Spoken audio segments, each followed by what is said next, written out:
creative journey. It's easy to get lost, but don't worry, you'll lift off. Sometimes you just need a creative pep talk.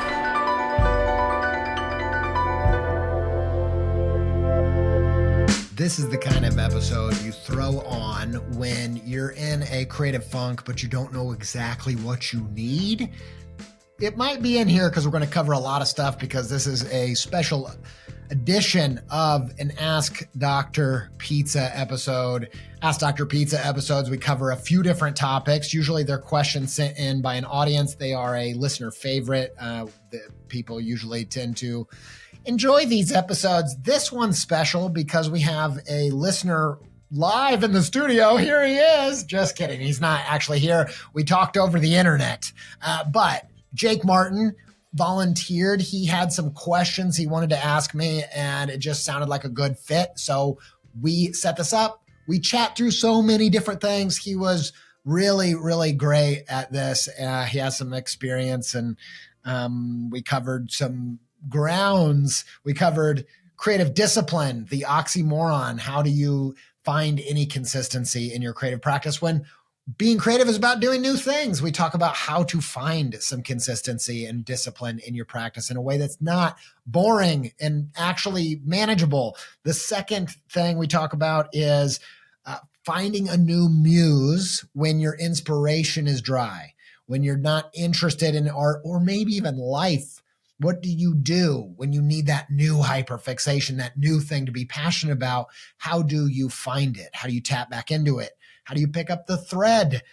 We also talk about how do you get past that feeling of this is wrong, maybe I should do something else when you're sat down making stuff. How do you quiet that critic? Or should you? We're going to talk about that. We dive deep into that. And stay to the end. I'm going to come back with a quick CTA. It's called Name Your Older Brother, and we'll get to what that means. But I think we all need to do this from time to time in our creative practice. So stick around for that. Here's my chat with listener, new time illustrator, and great question asker, Jake Martin.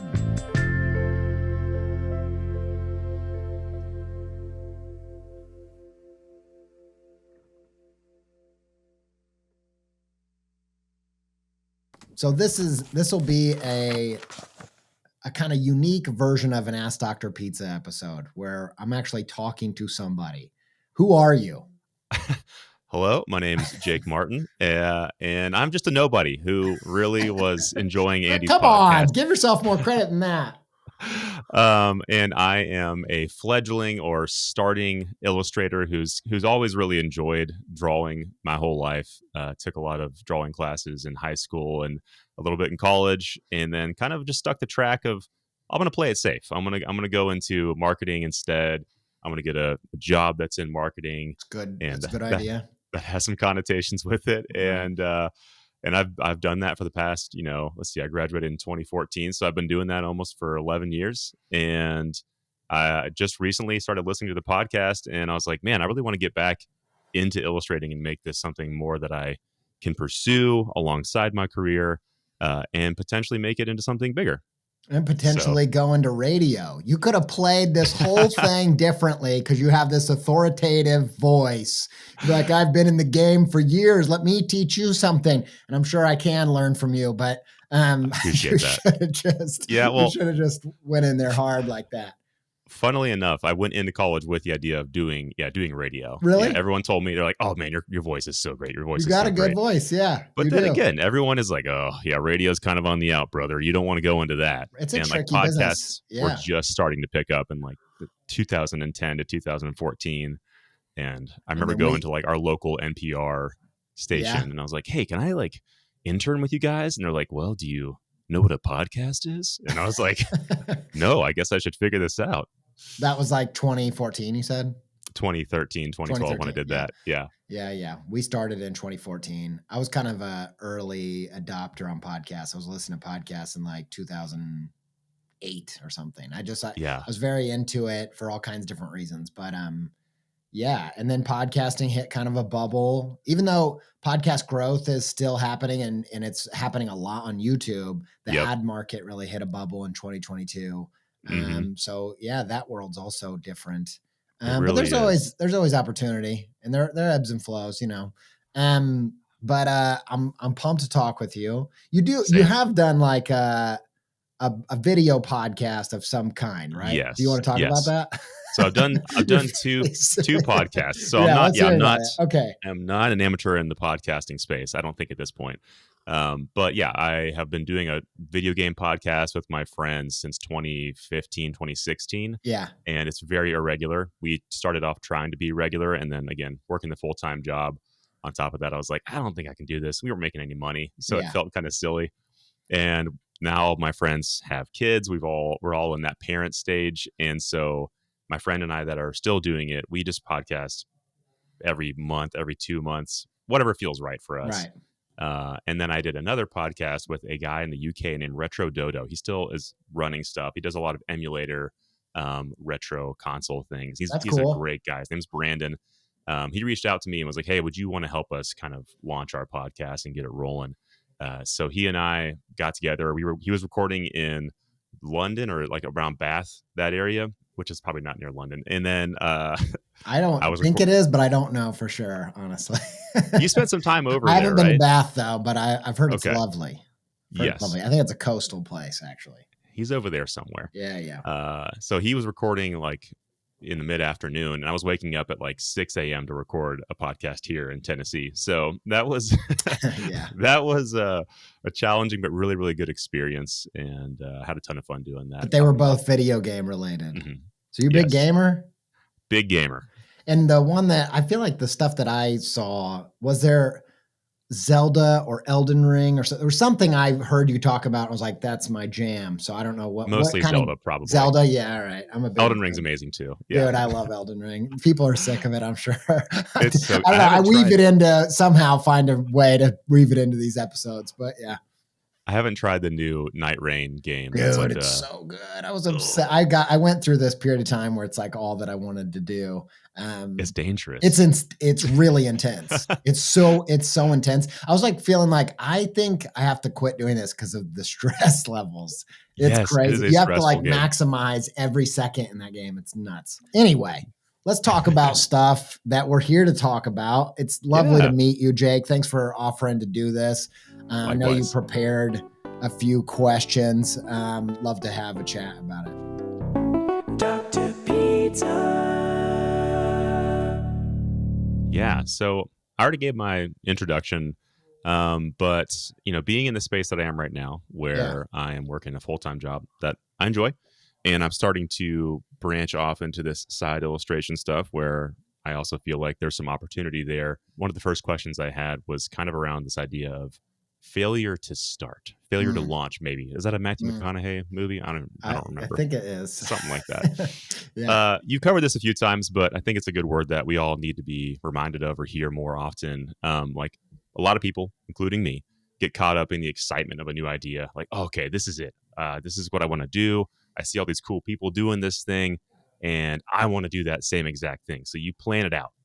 Planning is the easiest part. You think about how you're going to do it. You may even buy some new materials, some new illustration kits or whatever you want.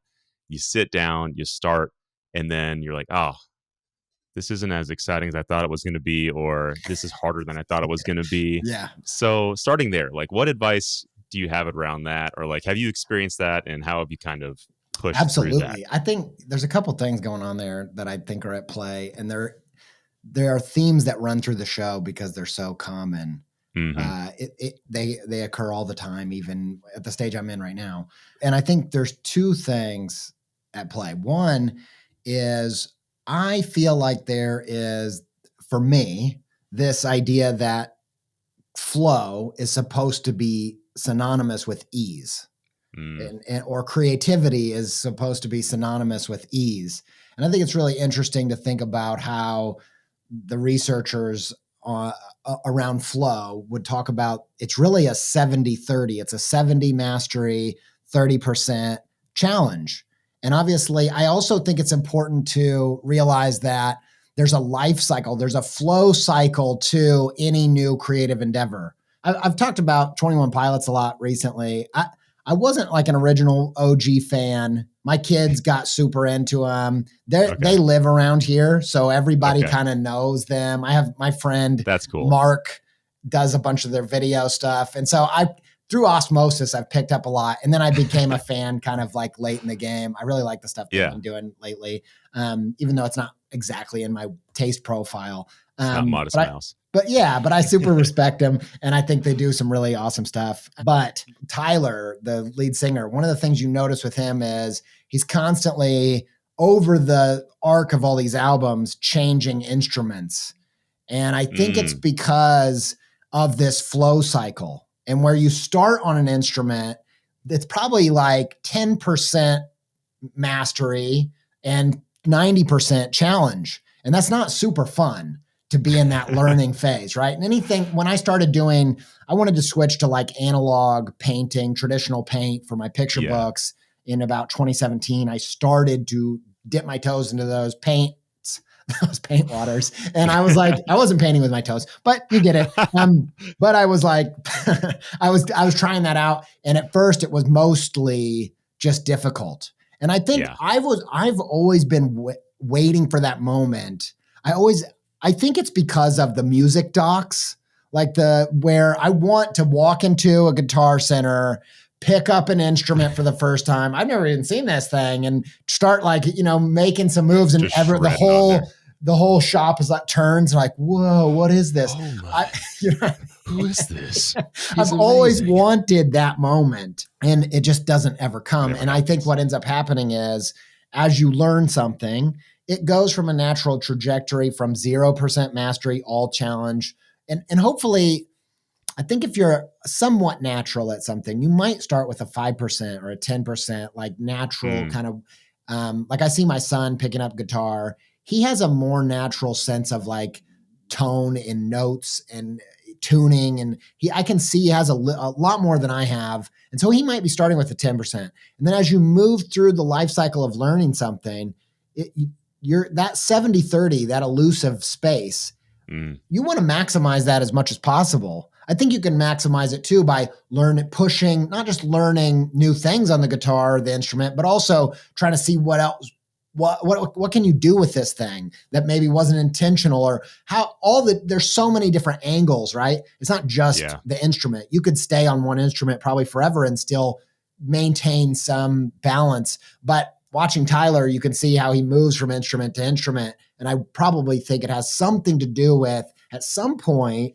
you go from, now you are too good at it. Now it's like 90%. And this is what happened with digital illustration for me, not because I never pursued like a realism or anything like that. I've mastered this. Yeah. I've never mastered that, but I got too good at what I was trying to do.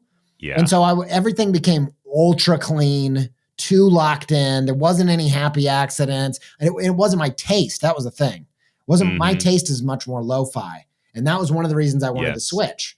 So I think it's a flow cycle thing. So when you sit down, there's going to be challenge, and it's difficult. I think we think that is a wrong way sign.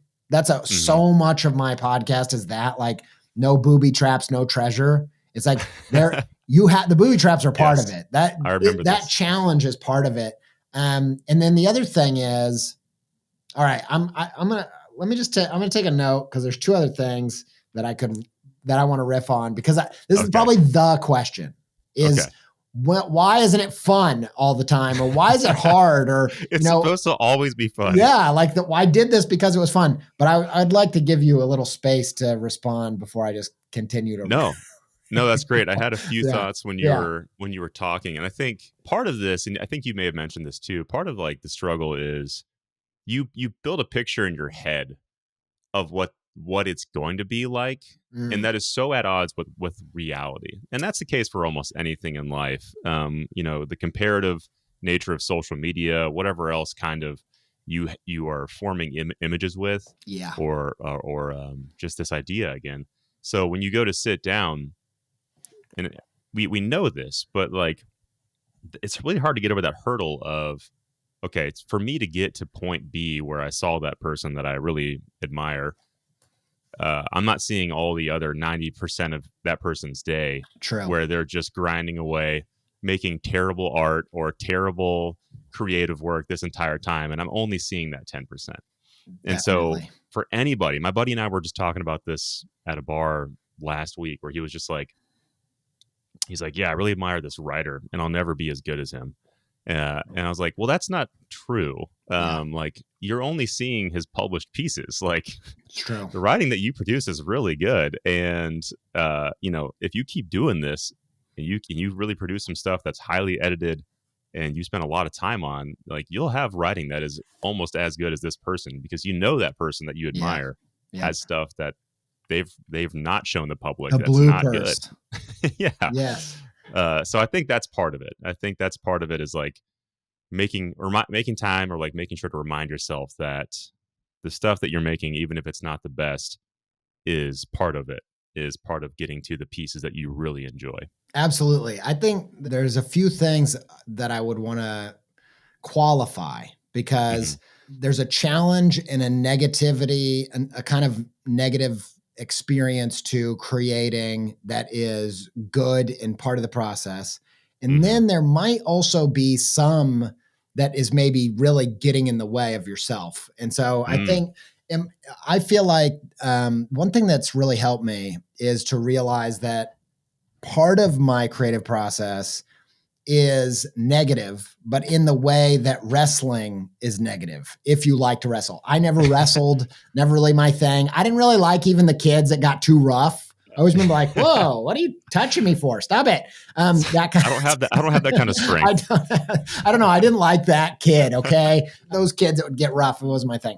But I try to remember like there's an element to creative work that is like wrestling. It is like for fun. You're like, okay, this is hard. Maybe this even kind of hurts, but that's kind of what's fun about this. It's like doing a puzzle. There's something rewarding. There's something like just you can kind of learn to enjoy it. There's also an element of it that you might not enjoy in the moment, but I think it's called type 2 fun, which is like you're doing a thing that actually brings you so much joy after. And so sometimes like a run, sometimes there's things I like about actually running.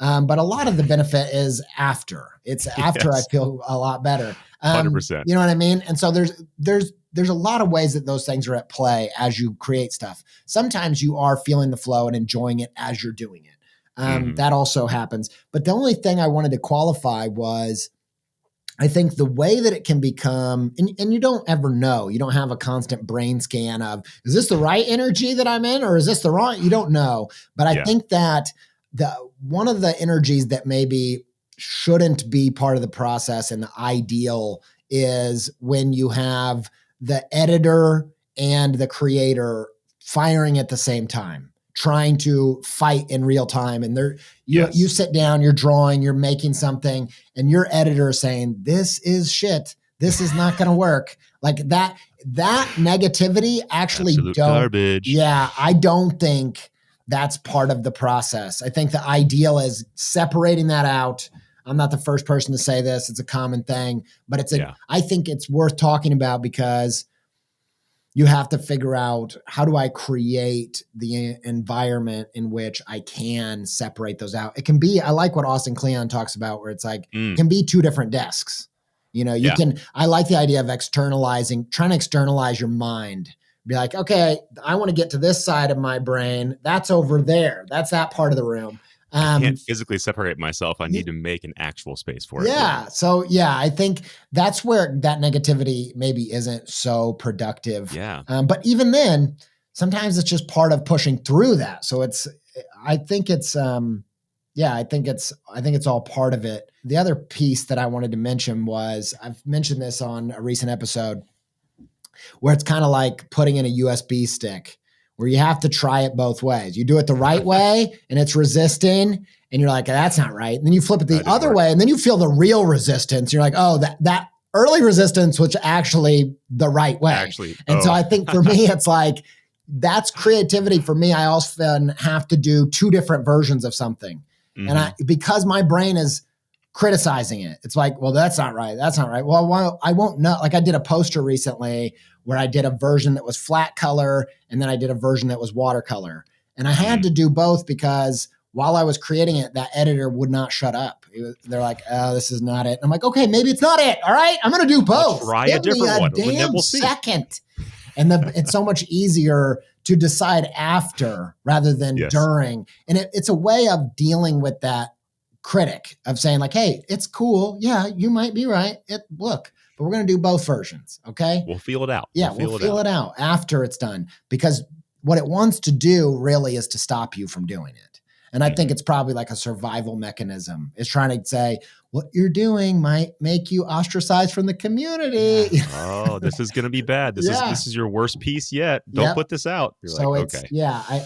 Its goal, I think, is trying to stop you. And you can I think you can settle it down a little bit by being like, look, we might not even release it, or we're going to do a couple versions of it. It'll be okay. It's just for me. Yeah. I think that's the beauty of sketchbooks too, like where those really come in, where you can really just throw some crap on a page and try out a bunch of ideas. Do you know who Brandon Camp is? I know that name, but I can't place it. He does like the really cool process where he just lays down the color blocks first, and then he puts lines in on top, and it always creates like a really cool like retro 1950s 1960s art style. Yeah. And like his process is like really a great way for me to like get it started sometimes, where it's just like, I'm not even going to worry about this looking amazing. I'm just going to throw some colors down. We're going to put some lines on top and make some fun looking little birds or whatever, Yeah, I absolutely think you're correct. Continue. Sorry. I just thought that was like that in the sketchbook element. Like I was just stuck on like, oh, what should I draw today? What should I draw? And I like have a little Zelda thing on my desk, and I was like, I'll just draw a Triforce right now. Like simple, easy, a few triangles, put some. You can't go wrong with a Triforce anyway. Yeah, man. That's just a good move. And that was great. And I felt good about it. And I was like, all right, peace, time to go to work. Like that was the start of the day for me. Yeah, dude. I feel like there's so much to take away from stories. I feel like it's the way that we think about and move through the world. And I think one of the elements that doesn't get talked about a lot that is so essential to how to move through life is that the character, I've noticed that we feel tension when we are consuming a story, right? That's everybody knows that. That's part of it. But that usually gets attributed to the conflict, right? Yep. I actually think that the tension is something else. And if you next time you go watch a movie or you're reading a book or something, I think the tension is primarily that that the character is wrong. The main character is wrong. They're trying to do something. From the start, this is not going to help you the way that you think it's going to. The dramatic irony. Right? Yeah. And so you have a conflict in if you like the character, you want them to succeed because you're like rooting for them. But you also are like, don't do that. You don't need to be famous. You don't need the girl. You don't need, whatever it is. You just know it. And so I think that's where the tension comes from. However, I think the takeaway for us is that the way they go about figuring out that it's wrong is the right way. It's not by thinking about it. If that was the movie, you would turn it off. So boring. Should I go for the girl or not? No, you're turning that off. You almost turned the podcast off because you're like, dude, I can't listen to this guy think. And it's just like the USB. You have to try it. Yep. If you have to make a best guess, this is going to get after what I need. And then you go for it. And then as you're in the middle of the thick of the conflict and the obstacle, then you start being like, oh, this is not what I need. This, and so, and a lot of times doing a piece of work is like that feeling of, okay, I got what I wanted, but I realized it's not what I needed. And now I need to do it differently. And so I'm a big believer in that voice, quiet it by saying, yeah, we're going to do this anyway. Okay. And we're going there, whether you like it or not. And we're going to learn that after we finish or after we put it out. Like, I think all of that is kind of essential. I love that. That's huge. Yeah. And I think to like, I guess, put an answer or a button on the end of this. It does just feel like you just gotta try. Yeah. Just gotta try it. Just put it out there, and then you'll learn whether or not that's the way you want to go. And then you'll make, like, even if it's something you put out that's garbage, you'll figure out through that process probably like, oh, okay, there was this element that I really enjoyed here, and I think actually I see a pathway that's gonna kind of make more sense for me or be more fun. Absolutely. More enjoyable. And if there's one, and there is only one good thing about the algorithm, it's that if the thing you make is absolutely terrible, no one's going to see it. Even if it's great, no one's going to, probably won't see it. But if it's terrible, they really probably won't. I love it.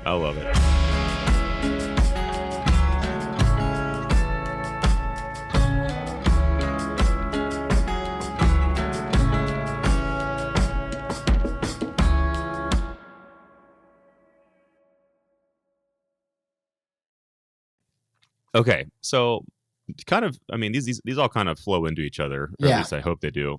So now that we kind of talked about, like, all right, we're going to start time management. Mm-hmm. This is something that I think you and I both probably maybe have struggles with. Yeah, I struggle with it. You're. I don't like schedules. Schedules are the worst, yeah. But they're also very good for me. Yeah. I've realized this as I've gotten older. But advice for people with full schedules, full-time jobs, side gigs, parenting, spouse, kids, school, podcasts. You're doing your just a million different projects at one time and that want to begin.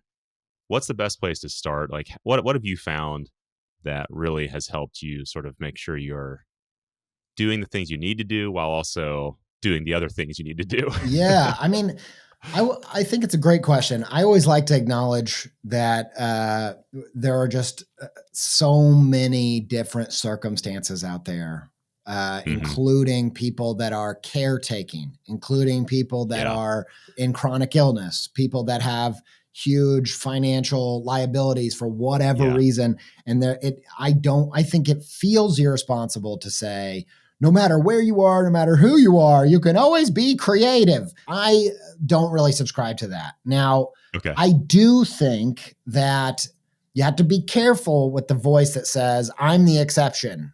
I can't be creative. Because, like we said, that editor would really rather you not do anything. Nothing out of the ordinary, please, because you might get thrown out of the community. That's really what, that's it's worry. So you have to be careful with indulging that voice too much, although there are exceptions to that.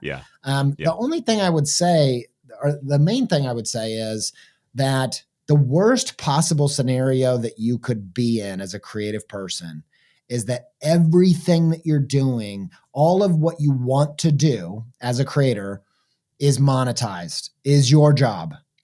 That's the worst possible scenario. And it happened to me, and it was a privilege and a gift in a way, but it happened a couple of years ago. I realized I don't have anything that I'm cheating on my career with. And it means that everything is a job.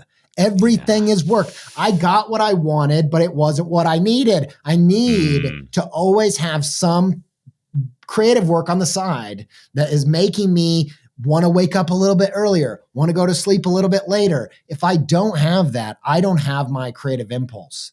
And so for me, it's really important to remember, no matter who I am, where I am, there's always going to be the thing. And usually, I think it's an important distinction to make.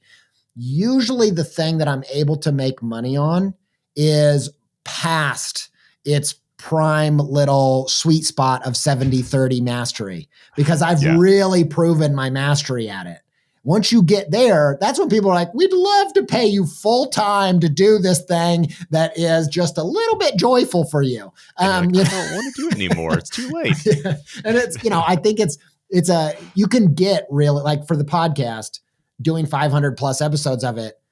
The reason I can do that, even though it is monetized, is because I've been able to be creative with how I play that instrument. I can think about, okay, this is the box that I'm creating within.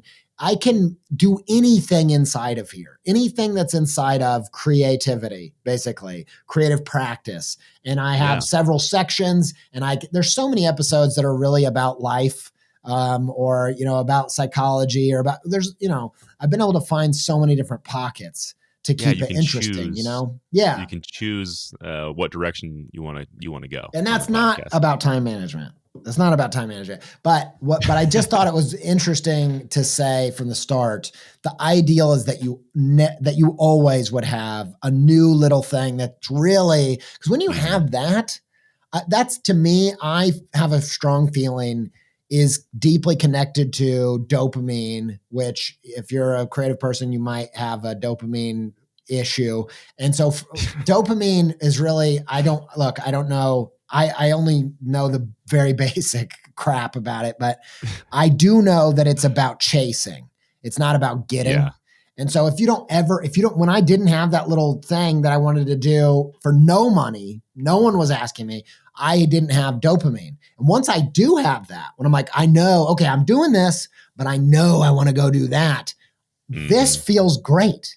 I can get to my Yes. day job so much easier, no matter what it is. Maybe it's Yes. being picture book artist or whatever, because I'm like, I'm going somewhere, baby. I'm going to get but if I'm not going anywhere and this is it doesn't matter what it is, because I'm just Isn't it exhausting to have to oh, like hell yeah. always have something? You're like, because like there's periods of time where I like, same as you, like I haven't had that thing that I've typically always had something that I'm excited about, that I'm learning about, that I'm moving towards. But there's been periods of time where I haven't had that. Oh, yeah. And it's like, oh man, I was like, I don't even know what to do right now. Like, I'm just kind of just moving through life and not really like excited about this next thing that I'm doing. And yeah, it's annoying to realize you kind of always need something like that. It And is annoying. It's frustrating, but once you know it, like maybe there's like a process in how you discover the next thing. I I think don't know. yeah, It seemed to just happen to me. I think there's a couple things there. One is, I think it's important to uh, lean into what Cal Newport calls seasonality, the Mm, seasonality of life. And so I try to be careful about not going into a season where I truly have no hyperfixations, because it's so detrimental to everything else that I do. yeah. Yeah. And so I do try to have practices like my buddy Andrew Nyer. He's a concept artist. He designs lights, and he added a little thing to his webpage that's like special interests. And they're just a little list of all the things that he's currently like super jazzed about. And that is a practice, Yeah. especially for creative people that struggle with object permanence, which I'm this kind of person where it's out of sight, out of mind. I can be so on fire for something and then forget it exists the next day. Yep. And it's Yep. so ridiculous. And so having that little list, that's a key thing of like, if I start Yes. having, there have been times where I've had to do another practice, which is if I'm really hitting a wall, I will pause and say, when was the last moment in my life that felt like magic? When was the last Mm, one?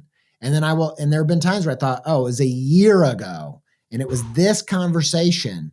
And then I thought, all right, I'm going to pull at that thread. And then more than once, I can think of two specific times, it was a magical moment appeared, like from doing that, which, we could go into if you want. Stop and ponder. You're like, what do I need? And then you just, you go back in time and you just pull something. And When was the last time? And I think you have to be careful of that. There's two things you could do there. One puts you where I was talking about, which is the potential of picking up the thread.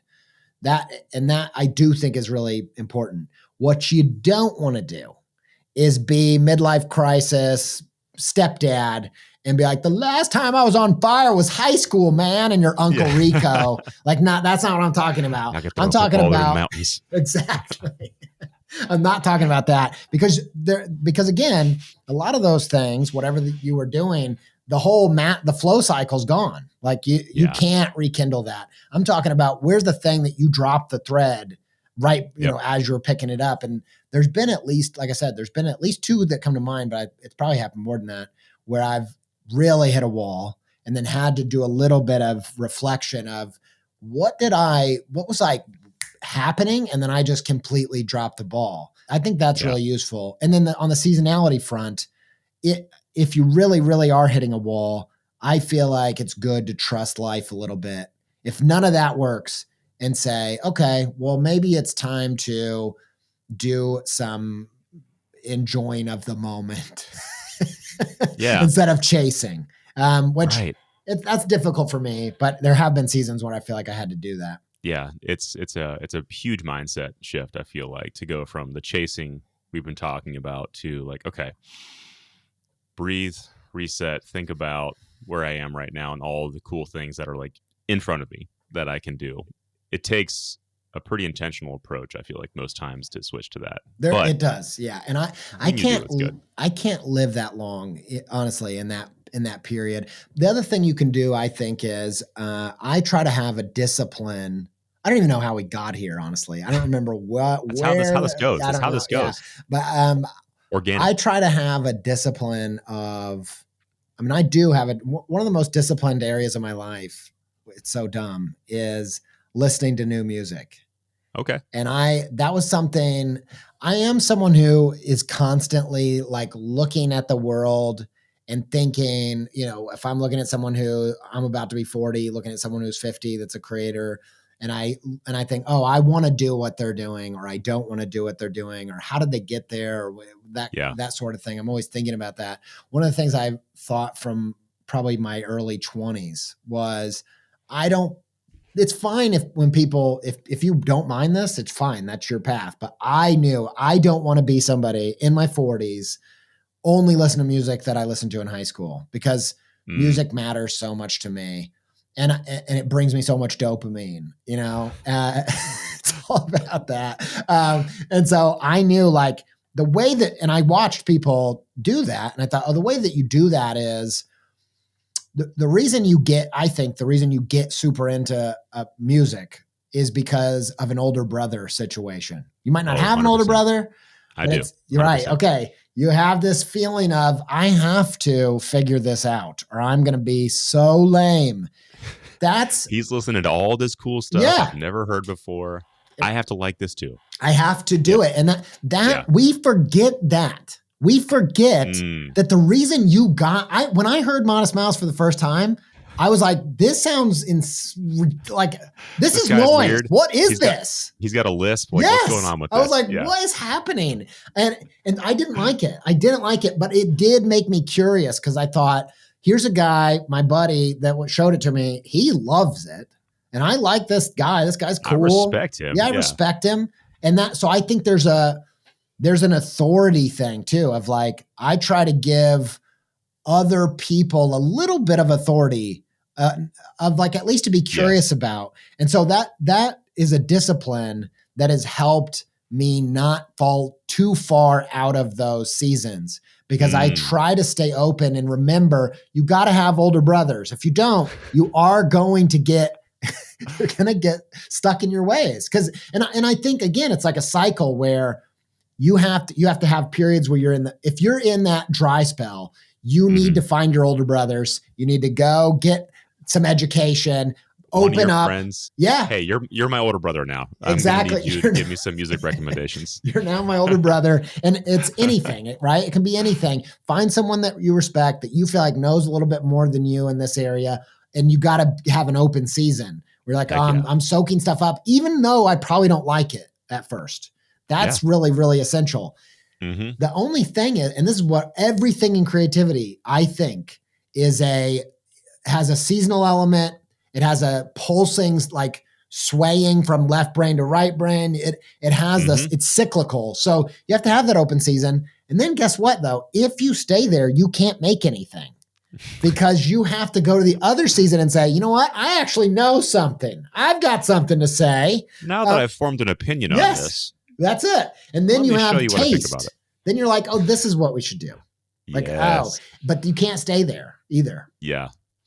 I have a friend who, I grew up with in Ohio, my like earliest childhood friend. Do you live in Ohio? I live in Tennessee now, but I lived in Ohio for like 9 years. Yeah. I've been listening to the Right Side Out series, actually, that you plug a few times. Very, very good. Great job, man. Thank you. And I just listened to the third episode where you guys talked about Kings Island, and I was like, Kings Island. That was our stomping ground. Hey, that's where we spent a lot of time. Are you from Cincinnati? Yeah. Okay. Cincy, Mason, Ohio area. Mason. My buddy Andrew Nyer lives near there. I'm not going to put his address on here, but love that place. Are you a Y fan? A Y fan? Okay, so Oh, maybe your band, the music. Sorry. the band that's Are they on from? the I didn't know they were from they're from Cincy. Cincinnati. Yeah, So cool. yeah. So cool.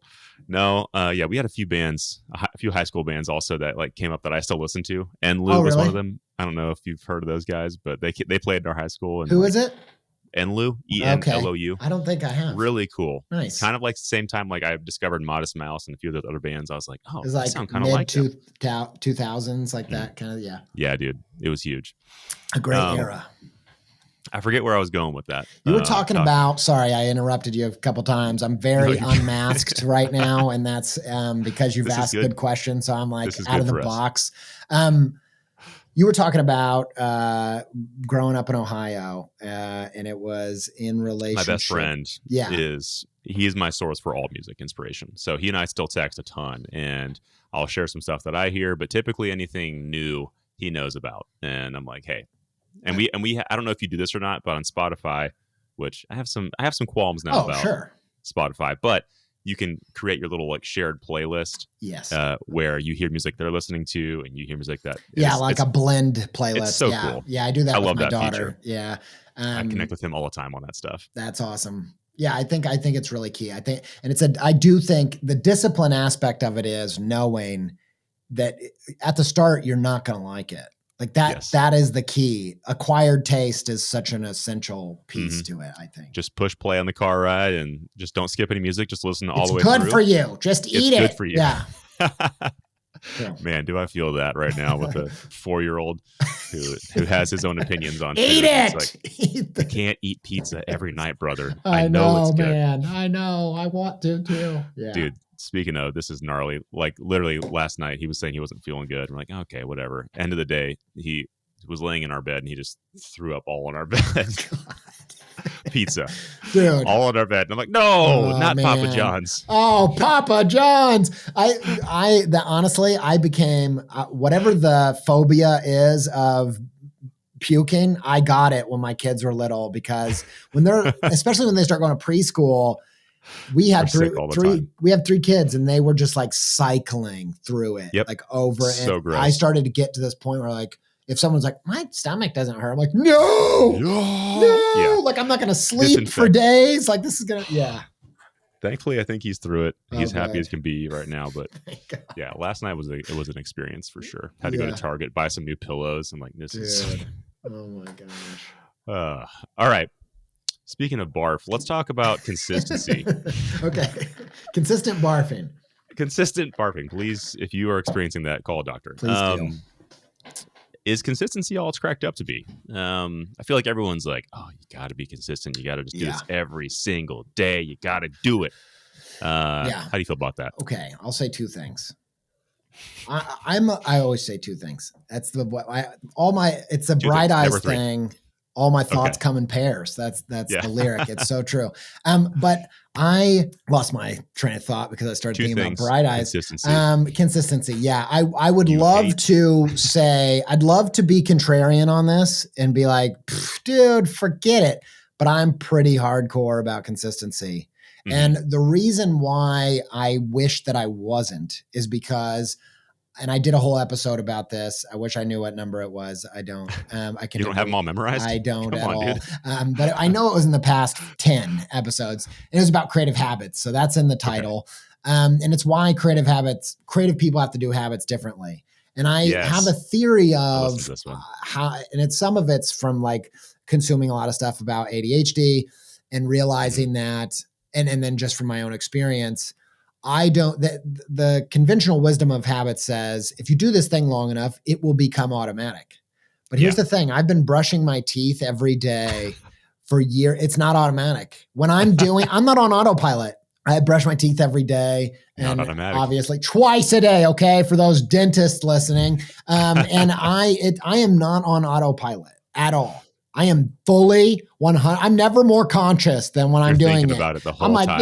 dude, I hate this. It's so This is the boring, longest 2 man. minutes of my Yes. life. And so I'm always, when I'm brushing my teeth, I'm walking around the house Yep. because I can't do Same. it. How could I do that? I'm prepping for the morning. I'm Dude, picking out my yes. like clothes I'm gonna wear. Me too. I'm going Like, somewhere else, and I'm like, oh, I need to spit now, but I'm like halfway across the house, and I'm yes. like, okay, It's got to make so it back. true. It's so true. And so I know that habit science doesn't work for me.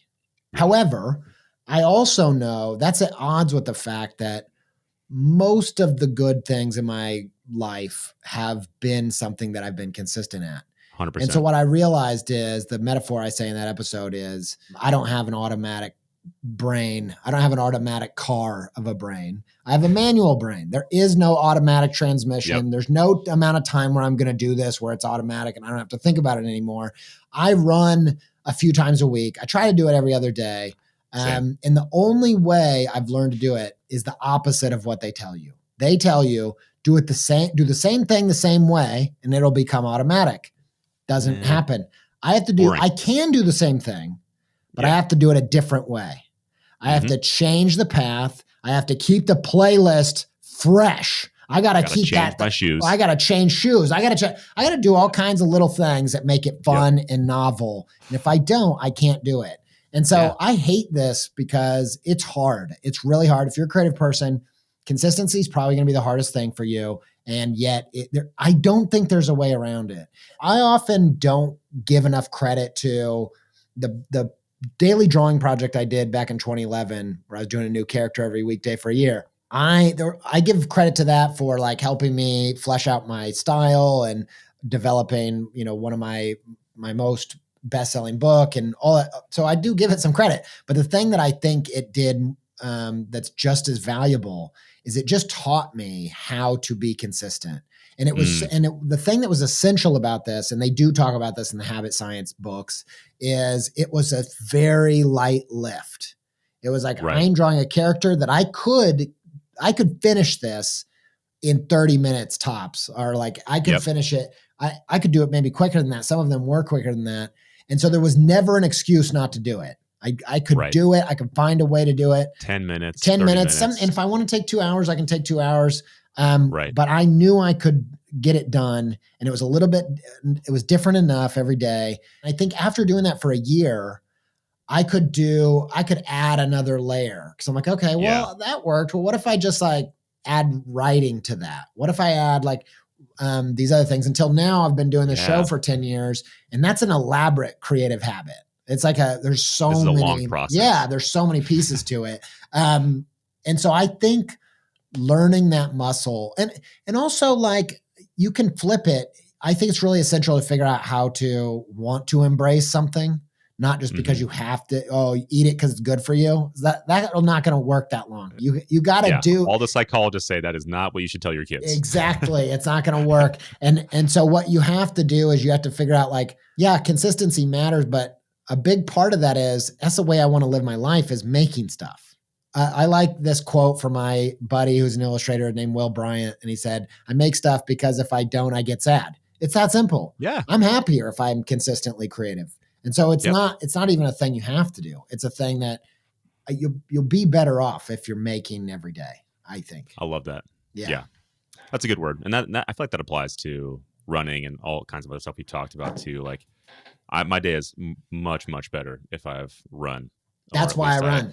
I've gone through a whole week where I know I've hit at least my 3 or 4 runs I want to get in. And especially if I get to run with a friend, like on the weekend, like that's huge for me.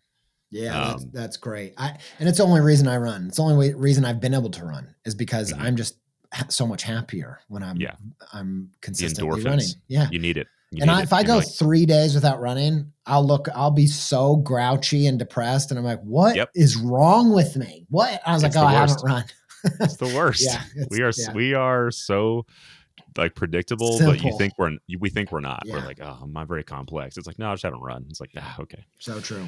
And I feel like going back to your year practice, I think what's one thing that I thought of when you were saying that is because you've done a full year of a consistent practice of anything, you know how to probably adapt throughout the year, and you kind of know what it feels like now. It's like, okay, There were times where I did not want to do it. And then there were times where I really enjoyed it. And you can almost anticipate what that's going to feel like if you continue to be consistent or do the next thing that Yes. requires a consistent practice. So that's cool. That's a Yep. good And there were a lot of little moments in there where it was like, that's where I started to learn digitally draw. And it happened from, there were certain rules. I was like, okay, these are the 4 colors I can use. Ooh, It I like has that. to have a white background. I was doing 4 colors because I knew, and I was or it wasn't 4 colors, 4 color schemes. They were in, like they all had black in each one. It was like a dark gray. The first one was like blue and yellow. The second, but they were like selected colors, and they went on a cycle. And the reason I did that was because I thought that. And I thought we might screen print these. So they need to be like minimal color. And so this is the size they have to be. They have to be white background, just a few things like that. But then everything else is up for grabs. And so I halfway through, I thought I could use this to help teach myself how to draw digitally to some degree. And so I switched. And so if you go look at the project and you know that, you'll see it. You can see when it happens. He was here. Yeah. Boop. That's it. There's digital. Cool. Yep. And that one sucks. But a few later, something's happening. But yeah, that's an example of injecting some of that novelty. And there's a million ways that I've done that with the podcast over the years, even though I've tried to maintain the right types of consistency. Right. So that it doesn't derail the thing or throw anybody off. I've tried to make it kind of imperceptive. And I think I've done a decent job of that. If you listen to it now versus 7 years ago, you're going to hear it's going to be I think so different, but hopefully it was just a little bit at a time. There's a through line. Yeah. And there is a through line. We already talked about running, podcasting a lot. So really the last 2 other hobbies and like the guilt around I not doing them in pursuit sort of the one that you really need to be consistent with. So we talked about video games, and you want to get better at this thing that you really care about. I want to get better at video games. That's the main thing. Yeah. For my instance, it's like, I want to get better at illustration. I want to set aside time to practice that. But sometimes I don't want to do that. You know, like the end of the day, my kids are down asleep. Like my wife's reading her book, and it's like, I want to play video games. That just sounds like a good time right now. I don't want to doodle. So how do you kind of navigate that sort of maybe you don't feel guilt around that? I tend to sometimes. I'm like, I could be using my time better here. Yeah. I really should be doing this, but I'd rather just relax right now. Yeah, I think that part of that's like energy management. When I had more full-time work early on, when I was making that daily drawing project, I would do it at the start of the day. I'd wake up a little bit early and do that. So That's that what I'm doing right now. It's done. It's done. Yeah. I did it that day. And then I don't have to weigh it up when I'm at my lowest point of willpower. That's really difficult, right? Because it just drains throughout the day. Like, the research says, like, you just have so much less willpower. Every decision you make. It's one of the reasons why I try to dress pretty consistently. And I'm not the first to do that, but it's that thing of every decision you make is like another withdrawal. You're spending some energy on that. Yeah. From the willpower thing. And it's not, I don't want to be a super downer here, but I didn't play video games for probably a decade. Mm-hmm. Yeah. It's not, I don't know if that's great news, but I didn't really have any hobbies for about a decade. And that was really from about age 20 to 30, I was really like locked in on, and part of that came from having kids really early too. Is that I had kids and I had to make money, and that was like 90% of my time. And so I feel this I just didn't have any other bandwidth. And I think that was fine. And then I think with Breath of the Wild 2017-ish, that's when I started playing video games again. A watershed moment. It was. And so I still try to keep it. One way that I keep that in check is I only play one video game at a time. So I try to move through it, and I don't want to like pick up a bunch. And if I really don't like it, I'll get rid of it and I won't play it anymore. But I think that helps too, is that like, I have a little bit of boundaries around those sorts of things that can eat all my time. The bigger time eater for probably most people is scrolling on your phone. That one is something I would definitely Don't suggest. do it. Don't do it. Yeah, just don't do it. Just don't. It's such a waste of time. It's such a waste of time. There have been lots of seasons where I've deleted the more short form video stuff off my phone. Yep. I currently have it. I don't know. There's not much redeeming It's hard, value. man. There's not. Actually. Yeah. Desktop is okay sometimes for me, Yeah. but like it's still this hard balance of like, well, I need to get it for my job. I need to jump on and do like one thing. I gotta, and then it just sits there, and then you find yourself back in that habit of just like where it is on your phone. I try to like hide it in like my app library, so it's not as easy to That's get to. good. I swipe there immediately and just I find where it is, and it doesn't stop me. So yeah, I think that I don't really want to be the person that's like it's unacceptable. There are elements of it that I do genuinely like, but most of it is pretty irredeemable.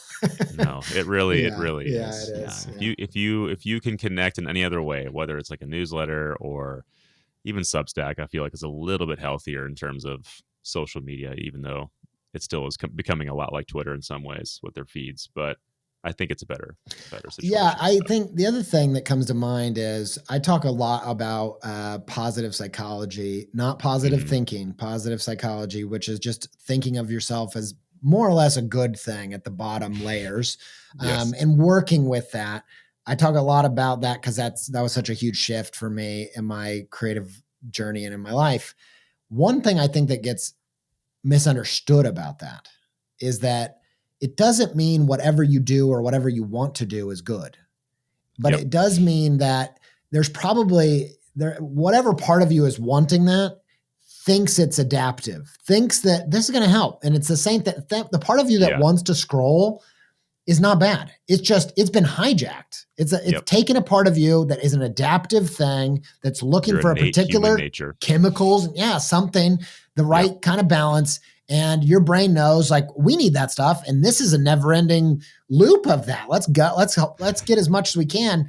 And so it's the same with sugar, right? It's like we didn't evolve to be around this much sugar. And so it's not bad that you want sugar. It's actually good. That's a good impulse. You need that kind of sustenance. And when you found it in the wild, thousands of years ago, you should eat all of it because there's not that much of it. So it's not a bad impulse. But not today. But it's today we live in an environment that's really hijacked our whole system. And so you have to take it differently. And the reason I say that is because it's not going to sound as good to read a book, but there's a lot of good reasons to try to curb that impulse and so much better channel it. Yeah, man. I've been putting my phone across the room on like a stand, and then we only have our books next to our nightstand. That's good. So I'm reading East of Eden right now. Dude, maybe my favorite book. Unreal. Because like Grapes of Wrath was something we were like required to read. Yeah. And I was like, this is doo-doo. I don't want to read this. It's depressing though too. I didn't finish Grapes of Wrath. I think I read like half of it. I enjoyed the language is beautiful. There's a lot of stuff that's good, but it is so depressing. Yeah. But to know that that's the Steinbeck that you were like supposed to read, and then this other Steinbeck existed, you're like, why was this not the one that we were supposed to read? This is so good. It's so good. I said, I think it might be my favorite book. It's kind of. I honestly feel like I always warn people. The beginning is like setting the scene in a way that I don't. That's not my flavor. I don't like when you're getting overly descriptive about everything. If you get past that, it's like watching a movie. It's you're just literally, it's the way it comes to life is fantastic. I love his little asides, in between chapters where he just talks about life and nature, and you're like, whoa, that was poetic. That was deep. There's some, it's deeply like philosophical, and it's a phenomenal book. Speaking of books, we'll close out there actually. You seem to be somebody who likes reading a lot. Is there anything you'd recommend people just starting out that like, oh, this one really like had a huge impact on me and helped me in my creative practice? Yeah. Do you, maybe if you direct that more specifically, because I read a few different types of books, and I like the ones that come to mind are more, what were you gonna say? So I read Atomic Habits. I think I'd had the book a while ago, kind of bounced off of it, and then you had mentioned it again, and I was like, I'll read that. And Yeah. I think I did It's a the good book. audiobook. And this time it came around more clearly for me. And I really picked up a lot of what he was talking about, just like making things that you want to do much more simple. Like, don't make your end goal be this giant task. Just make it this like little small thing that points you towards that thing you want, toward you, like that identity that you want to have or whatever. And that was huge. That was a big mindset shift for me. So I guess more in that territory, books in that space that have like really been like eye opening for you or helped you think more about your creative practice. I think recently, I just had the author on, Angus Fletcher, Primal Intelligence. That book's one of the best books I've ever read in that vein. Wow. I think he's probably the most brilliant person I've met. I feel like that's true. I've hung out with him a couple times and I'm always just like, whoa, this guy's like on another level. He's so smart. He's so smart. Yeah. That book is just like full of so many brilliant. The thing I love about his work is that everything he's talking about is outside of the zeitgeist. It's the things that are missing. They're the things that you've never heard someone say this before. And he's gravitating towards that. So it's just littered with so much stuff that feels so true and also so novel but very essential. And also is a different take on my favorite topic, which is storytelling or story. And really even more than that, that's the thing I think I'm not always able to articulate is the reason I'm so obsessed with story is I do love consuming stories. I do love that. Yeah. But the reason I'm obsessed with it is because I think it's how we understand life. It's not about really consuming stories. It's about living life and living it in a way that is meaningful. And I need to see, the brain scientists call it questing. I need to see a connection between my external environment and what I'm going through or what I'm moving through or who I'm supposed to be. I need all of that. And so it's a good take on that. Another version of that, I highly recommend The Writer's Journey by Christopher Vogler. If you like the hero's journey and that you're attracted to story thinking, I think that's a really good place to start. I don't recommend starting with Joseph Campbell. I've read The Hero of a Thousand Faces and I loved it, but it's dense. And if you're not already pretty familiar with a lot of this stuff, even like Carl Jung and that kind of stuff, it's a lot to like. You need some kind of secondary text to enter into that. But I feel like those things are the most essential. If you're thinking about like marketing stuff, I don't want to hurt anybody's feelings, but terrible name because I don't think it gets at how powerful the idea is. But it's called Growth Hacker Marketing. Oh, now, at the time, it probably really sold some books. Yes, but it didn't age very well, and it sounds like it's only for a certain crowd. But it's by Ryan Holiday, and it's just one of the. Me too, and I think he's a brilliant dude, really great writer, and I love that book. It's like, it really gets at if you're gonna put something out in the world and you're doing so for anybody else, it gets into finding that product market fit, finding like how do you keep the consumer in mind in a way that you don't lose your taste and your perspective. Lose yourself. And it's a really small book, and I highly recommend it. I love small books. Me too. Dude, I love small books. You finish it, you're like, yes. You're like, another book. Boom. I achieved this. I love I'm that. such a reader. Yes. Well, cool, man. Thank you so much again for your time. And, thanks for doing this. Sitting on here. It was awesome. You did, your questions are great. I appreciate it. Before we close out, I want to shoot some rapid fire questions questions let's go. your way. So physical or digital illustration? Physical. I know that's a hard one. I'm sorry. Has to be physical. Favorite illustration utensil or tool? Pencil. I had the Blackwing Ticonderoga. Matte. Like this is like it's soft and it creates dark line. And the way I draw, I have this like little bump on my finger because I draw so intensely. I'm like, so it's just, I love it. Yeah. Huge fan. Love that. Favorite project you've gotten to work on so far? That's I a know that's a good tough man. spot. That's a tough one. I think I'd have to probably say Invisible Things, but Right Side Out is up there for sure. And You mean yeah, this one right here? that guy I right have there, two. man. That's one of my favorites. And we're doing some other stuff with Invisible Things that we haven't fully announced. And I would Very say cool. they're definitely up there. The one we're currently in the middle of, I have very, very high hopes for. So I'm excited. it might be that. Excited for you. Very cool. Thanks. Favorite video game? Yeah. Sorry, man. You know, I think all time I've got to say the Zelda franchise. I have to say, like, just the whole. And my favorite one is A Link to the Past because, So good. like Invisible Things, you're going into an invisible world, another realm. That's like I'm just so obsessed with that. So I'm gonna say Link to the Past. I love that. Yes, man. So nostalgic too. Like, oh yeah. That's where like I think Zelda really kicked off. I feel like that's really like it really started. Oh yeah, agree 100%. Favorite console then? Right now it's the PS5. I love okay. Nintendo. I super respect their dedication to novelty. Mm-hmm. They've gotten weirder over time. Like if you think about like Mario Odyssey, that a lot of these games started getting weirder and weirder. I very much respect it. But I've gone the other way in terms of I love Elden Ring because it's so difficult, and all the Nintendo games have gotten progressively easier. A little bit easier, And so I think right now I got to say PS5.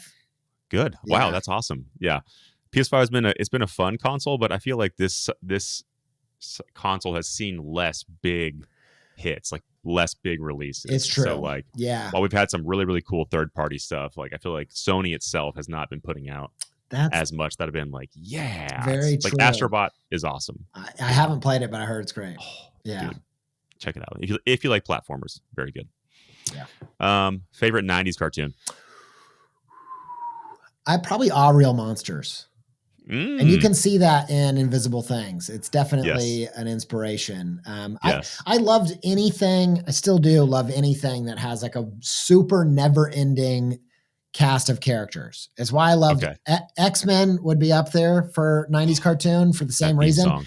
It's a great theme song. I just love, even the theme song, it's just like 100 characters. I just love all the cool mutants. I love every time there's a new mutant. I love when there was crossover Spider-Man, I love that. And that's why I liked Pokemon. And that's what Invisible Things is just Pokemon. Kind of like a never ending character creation love letter thing. Like to 90s. Yeah, it is. Yeah. Good shout out, Pokemon. I love those like group shots in All Real Monsters. And there are a bunch of monsters you never even get to know what their name is. Like, I love that. Love that. Yeah. And then last, but certainly not least, favorite movie? Eternal Sunshine of the Spotless Mind, I think I have to say. Wow. I love that movie. And a close tie is Spirited Away. Both of which I think get at the heart of creativity, which is the unconscious, the dream state, this like generative inner self. I love dreams because I love them for so many reasons, but one of the reasons is they're just the proof of your creative potential. Instantaneously, you create characters, setting, plot, conflict. You're doing it. You're literally while you're unconscious, while you're asleep. While you're asleep. You're doing it while you're asleep, man. You're creative in your sleep. And so you're made to do this. Dude, I love it. And I love both of those movies capture what it feels like to dream. To be fully lost in that feeling. Spirited Away. Oh, wow. Dude. I remember when that came out. That was the first time I had seen a Miyazaki film. It was the first one I saw too. And I was just like, what? I was like, what is this? And it's getting awards? Like, what is this? And then my whole world was opened up after that. So it's the same thing with Modest Mouse. When I was working at the movie theater at the time, and I had a friend that's like, you gotta watch this. And I hadn't watched anything anime. I didn't really know anything about this world. And I just was like, I don't think it's for me. And then one day I had a sick day when I was in college and it was on HBO or something. And I was like, all right, whatever, I'll watch this. Fine. And I was never the same. It was a time before. Dude, it was. After. Oh man. Awesome. I love that. I love that movie too, because I'm such a nerd about story. I love story structure. I just like, I've been in a good decade of a season where I've been really into that. And it so breaks all of those rules. There's elements of it that are hero's journey-esque, heroine's journey-esque too. There's a lot of those stuff at play, but Miyazaki is just, he seems like so dedicated to the subconscious, like letting it do its thing. And so I love that it makes me cry. And I'm like, why am I crying? What's happening? What is this is supposed to be a happy movie, I think. Yeah, just like, but it just doesn't make any, like, the plot points aren't like, what? Yeah. He's a river? What? What does it mean? I don't know. Why is this, like that? So I love that. I just love that. So good. Well, that's all I had. Those are all the Great questions, the Jake. rapid fire questions I had. Thank you again so much for having me on. Yeah. I'll let you close it out. I don't know what to say anymore. That's fine. Thanks for doing this. Where can people find your journey? Yeah. So I have a little Instagram page, and I'm forming one maybe on Substack called Stanky Art. Cool. Stanky. Love it. STANKY art. And I'm just throwing some crappy doodles up on there and just trying the process out, seeing how it goes. Nice, man. Well, thanks for doing this. This was great. It was awesome. Thank you.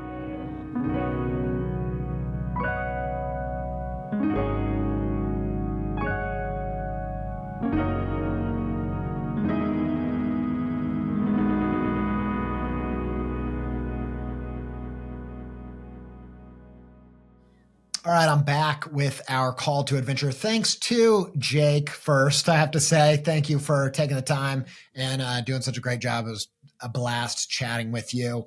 Hey, if you enjoyed this episode and you want to throw your name into the ring for doing one of these style Ask Dr. Peepa. Ask Dr. Peepa.